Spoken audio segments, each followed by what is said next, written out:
Olá, seja muito bem-vindo e bem-vinda ao Conecta Scalabrini, o seu guia sobre o que realmente importa para o dia a dia da sua empresa. Hoje a gente vai mergulhar num assunto fundamental, o trabalho do menor de idade. Contratar jovens talentos é ótimo, mas as regras são bem específicas. Você sabe direitinho o que pode e o que não pode? Fica tranquilo, a gente vai detalhar tudo o que você, empregador, precisa saber para contratar com segurança e responsabilidade. Nosso papo vai ser dividido em 5 partes bem diretas. Primeiro, vamos entender a idade mínima e os conceitos básicos. Depois, a gente passa pelas proibições, o que não pode de jeito nenhum. Em seguida, as regras de jornada e descanso. Aí, vamos para os direitos e deveres. E para fechar, como fazer a rescisão do contrato certinho. Então, já vamos começar com a pergunta que não quer calar. A sua empresa está 100% segura de como contratar um jovem com menos de 18 anos? A lei é cheia de detalhes, viu? E deixar passar um deles pode sair bem caro. Mas relaxa, a gente vai esclarecer tudo isso agora. Ok, vamos começar do começo, pela base de tudo. Afinal, quem a lei considera um menor para poder trabalhar? E mais importante, em quais condições ele pode ser contratado? Olha, o ponto de partida é bem simples, mas é fundamental.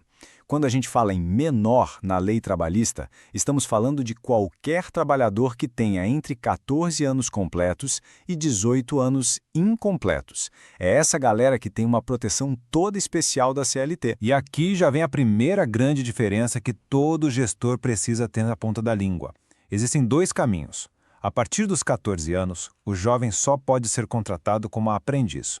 É um contrato especial de aprendizagem. Já para ter um contrato de trabalho normal pela CLT, só a partir dos 16 anos. Confundir isso é um erro bem comum e, acredite, bem arriscado. Beleza, já sabemos quem pode trabalhar. Agora vamos para a parte crítica. O que é terminantemente proibido? A lei aqui desenha umas linhas vermelhas bem claras para proteger o desenvolvimento e a segurança desse jovem. Então anota aí, são 4 nãos gigantes. Primeiro, nada de trabalho noturno, que é aquele período das 10 da noite às 5 da manhã. Segundo, locais perigosos ou insalubres, nem pensar. Terceiro, o trabalho não pode de jeito nenhum atrapalhar a escola. A prioridade é o estudo. E por último, qualquer serviço que possa prejudicar o desenvolvimento moral do adolescente está fora de cogitação. E olha só, além daquelas proibições gerais, tem uma regra super específica e importante. É totalmente proibido contratar menor de 18 anos para trabalho doméstico. Isso vale para qualquer função dentro de uma casa, viu? De babá a serviços gerais. Aqui a lei é super clara e não tem exceção. Tá, mas o que a lei quer dizer com local prejudicial à moralidade? Na prática, pensa assim: boates, cassinos ou qualquer lugar que venda bebida alcoólica para consumo ali na hora.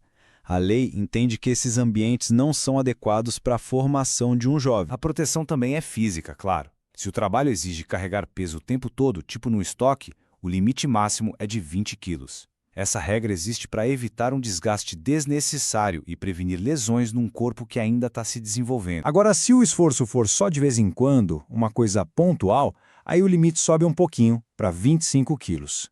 É super importante que a empresa fique de olho e respeite esses limites, porque a diferença entre o trabalho contínuo e o ocasional faz toda a diferença para a lei. Certo, já entendemos o que não pode. Agora vamos para o dia a dia da operação.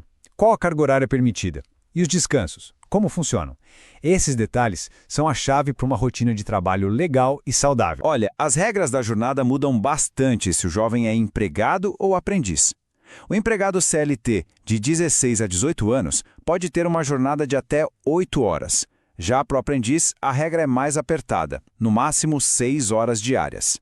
E um detalhe super importante: para aprendiz, hora extra e banco de horas são totalmente proibidos. Não pode e ponto. E aqui tem uma regra de ouro que vale para todo mundo, sem exceção: 11 horas.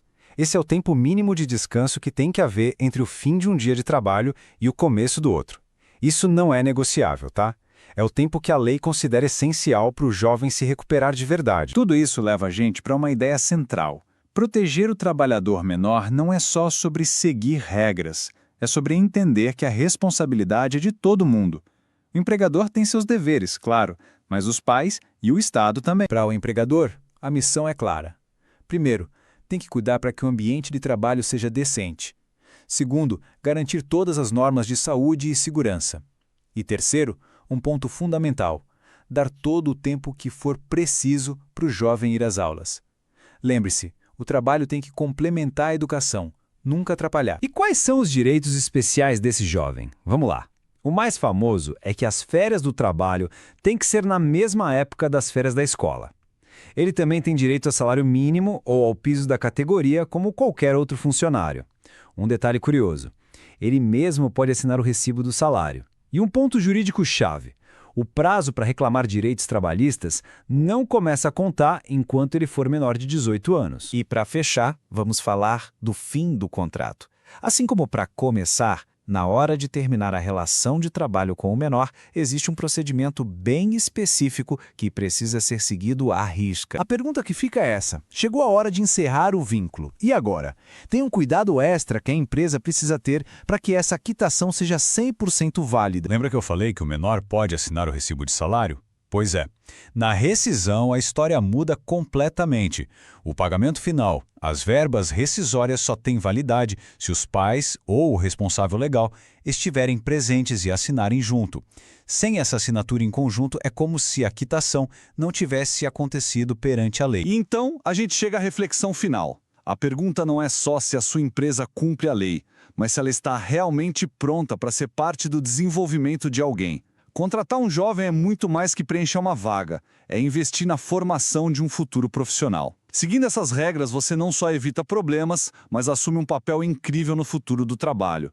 Esse foi mais um Connect Scalabrini. A gente espera que essa análise ajude na gestão da sua empresa. Se esse conteúdo foi útil, compartilhe com sua equipe e com colegas que precisam saber disso. Continue acompanhando a Scalabrini Associados e receba nosso conteúdo diretamente no seu WhatsApp. Até a próxima!